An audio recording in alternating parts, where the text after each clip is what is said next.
Acele etme. Yavaş yavaş. Ona baktıracaksın şimdi. Baktırdı.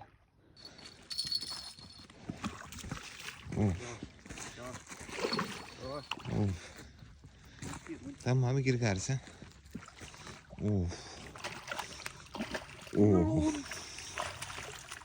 Olta şartını getirdi. Oltayı ben tuttum Gördün mü lan? Ananı sikeyim. Her gün buraya gelinir. Benim de böyle şansı iyi.